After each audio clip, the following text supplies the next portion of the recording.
Presentasi di tugas PAT atau pengelolaan air tambang ya, membawa tentang hidrologi. Nah, jadi hidrologi ini disusun oleh saya sendiri, Angga Pratama Silaban dengan NIM 123 3700092. Nah, jadi yang bakal saya bawakan itu pertama itu ya konsep hidrologi ini sendiri ya kan.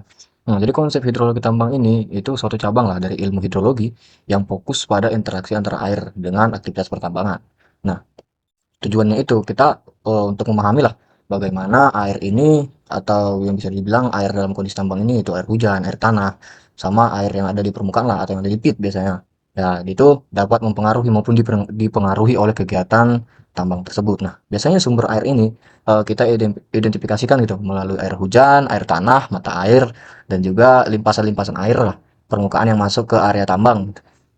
Kemudian kita itu tahu arah aliran air. Nah, kita menentukan jalur aliran air itu, permukaannya, terus air tanahnya itu, agar kita bisa mengendalikan itu, sama kita bisa mengalihkan kemana air ini biar dia tuh aman lah. Kan kemudian untuk debit air sendiri, pengukuran volume air yang masuk dan keluar dari area tambang itu, nah kita menggunakan perencanaan kapasitas. Kapasitas apa? Yaitu kapasitas dari penampungannya dan juga pengolahan airnya itu. Kemudian kita juga harus mengetahui curah hujan secara historis. Biasanya ada analisis tentang curah hujan. Nah, analisis data dari hujan sendiri itu biasanya diprediksi 5 tahun atau 10 tahun ke depan gitu. Untuk sepanjang dari umur tambang, misalnya tambangnya 5 tahun, berarti kita mencari minimal 5 tahun atau ya umur tambangnya seberapa banyak gitu kan. Untuk kita memprediksi dari banjir dan juga untuk memprediksi bagaimana lah kita menciptakan desain dari sistem drainasenya gitu. Nah, kemudian untuk siklus hidrologi sendiri itu, saya membawakan yang sangat penting lah untuk pertambangan yang dimana itu terlihat memang tergambar. Saya membawakan presipitasi, kondensasi, transpirasi, evaporasi, air laut, infiltrasi, dan juga air permukaan. Nah, yang menjadi poin penting saya bawa itu adalah evaporasi, yaitu proses di mana air itu berubah, ya kan?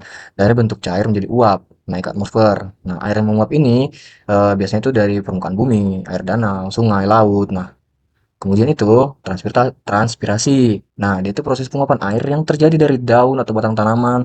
Nah, di mana tanaman ini kan biasanya menyerap air gitu kan melalui air tanah. Biasanya air tanah itu dia dari akarnya itu yang menyerap ke batang kemudian ke daun gitu. Nah, kemudian dia itu mengeluarkan ke udara sebagai uap gitu melalui daun yang saya bilang tadi. Nah, kemudian adanya kondensasi. Kondensasi itu terjadi saat uap air di atmosfer mendingin dan berubah menjadi tetesan air cair yang membentuk awan. Proses ini terjadi ketika udara hangat kehilangan kemampuan nih untuk menahan dari si uap air tersebut. Nah, kemudian presipitasi yaitu proses keluarnya air dari atmosfer ke bumi dalam bentuk hujan. Nah, itu dari evaporasi tadi. Ya kan, dia udah berubah kan jadi uap, ya kan? Kemudian bentuk hujan. Salju, hujan es, hujan beku. Nah, ini salah satu cara utama air itu kembali ke permukaan bumi. Itu jadi menjadi satu proses yang terus berulang lah, gitu kan. Nah, kemudian saya gini menganalisis gitu. Kira-kira masalah apa yang bisa disebabkan oleh kondisi hidrologi ini? Nah, jadi yang saya ambil itu ada dua poin yang memang tentang dari pengelolaan air tambang sendiri ya kan. Jadi yang pertama itu adalah analisis sumber daya air yang dimana itu kita kan kalau sebagai hidrologi engineer lah ibaratnya atau yang bekerja di tambang kita itu melakukan analisis yang mendalam terhadap sumber daya air di sekitar area tambang. Biasanya itu yang menggunakan metode numerik atau juga ada rumus untuk mengukur dari curah hujan itu. Nah, yang saya bawakan ini mungkin meliputi dari pemetaan sumber airnya sendiri nih. Nah, jadi sumber air itu dari mana? Kita harus tahu mengidentifikasi terus memetakan sumber air seperti sungai, danau, air tanah, dan juga air yang ada di sekitar lokasi tambang gitu. Nah, kemudian kita mengevaluasi kualitas airnya gitu kan. Kita melakukan pengujian nih atau uji sampel bisa dibilang untuk menilai kualitas air tersebut. Nah, ini termasuk dari parameter seperti pH, kandungan mineral di dalamnya, dan juga kontaminan atau pengotor gitu yang berbahaya. Kemudian kita menggunakan tahapan ketiga itu penilaian ketersediaan dari air. Nah, kita menilai jumlah dan keberlanjutan dari pasokan air untuk operasi tambang serta dampaknya terhadap masyarakat setempat. Kemudian kita membawakan ke mata kuliah yaitu pengelolaan air tambang sendiri. Nah, sebagai hidrologi engineer atau orang yang bertanggung jawab untuk mengembangkan dengan atau sebagai engineer di dalamnya, kita tuh harus mengembangkan lah dan menerapkan strategi dari pengelolaan air yang efektif. Nah, tugas-tugasnya itu seperti kita membuat sistem pengelolaan airnya, kita merancang sistem yang dapat mengelola aliran air, mengendalikan limpasan dan juga mencegah erosi. Kemudian pengelolaan air limbahnya. Kita memastikan bahwa air limbah itu dari proses penambangan itu diolah sebelum kita lepas kembali ke lingkungan. Karena itu juga sesuai dengan peraturan yang dikandung dari pertambangan. Kemudian poin ketiga itu yaitu konservasi terhadap air. Kita itu menerapkan praktik kayak mana untuk mengurangi penggunaan air dalam operasi tambang gitu. Mungkin airnya digunakan untuk bagaimana untuk mencuci alat atau untuk aktivitas dari pekerja gitu. Hmm. Nah, kemudian dari kita tadi, ya kan, yang udah kita lihat, nah muncullah dia curah hujan. Bagaimana cara menentukan curah hujan itu sendiri? Biasanya kan ada penentuan periode berulang dengan resiko hidrologi yang dihitung dengan rumusnya seperti ini.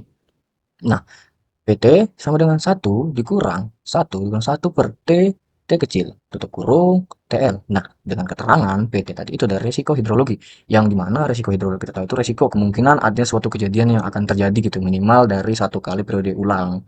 Nah, kemudian TT itu dari periode ulangnya.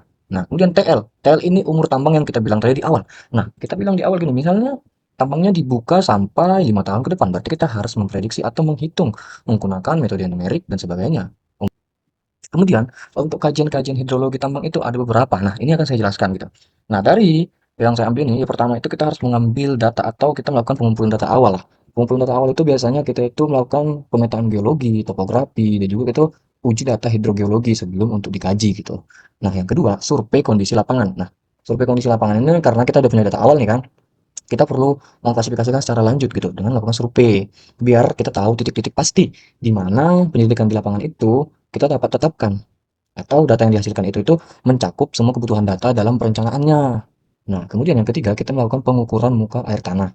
Nah, kenapa harus begitu? Nah, oke, saya jelaskan kenapa kita perlu melakukan pengukuran dari muka air tanah. Karena air tanah ini di berbagai lokasi itu banyak, dan juga yang relevan untuk dipahami gitu. Kayak mana sih pola-pola dari aliran air tanah dan juga fluktuasi dari muka air tanah sepanjang dari waktu-waktu gitu. Apakah ada perubahan ataukah ada aliran baru yang tercipta gitu.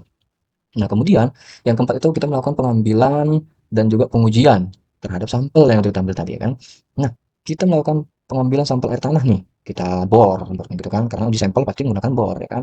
Kita memastikan gitu mata air di sekitar area pertambangan itu. Biasanya analisis secara fisikanya, secara kimianya terhadap sampel air tadi agar apa? Agar kita tahu yang sudah dijelaskan tadi awal pH, zat kontaminan, kualitas air gitu. Nah, setelah itu kita lanjut ke permodelan dari hidrologi dan hidrogeologi. Nah, karena data-data yang kita udah punya kita rasa yakin cukup, atau cukup yakin beratnya gitu kan. Nah, jadi kita lanjut ke proses modelnya, yang dimana kita akan memprediksi apakah ada perubahan muka air tanah, apakah ada suatu efek atau suatu hal baru yang bakal muncul dari kegiatan pertambangan ke depannya begitu. Jadi kita harus melakukan permodelan terus-menerus gitu, biar membantu dari proses pertambangan sendiri untuk mencegah erosi yang udah kita jelaskan di awal. Nah, kemudian kita menggunakan kajian akhir. Kajian akhir ini biasanya itu penyusunan laporan gitu terhadap semua yang kita ambil. Nah, kita udah mendapatkan data, kita olah, kita satukan jadi laporan. Nah, itu biasanya kita melampirkan temuan kita apa, analisis kita apa, dan rekomendasi yang diperlukan apa. Nah, begitu. Jadi kalau untuk pertambangan sendiri itu sangat intens sekali dan sangat diperlukan sekali dari keenam tahapan ini. Karena memang untuk menjaga keberlanjutan tambang diperlukan 6 kajian ini gitu. Nah, mungkin dari saya sekian. Saya Angga Pratama Silaban dengan NIM 123370092.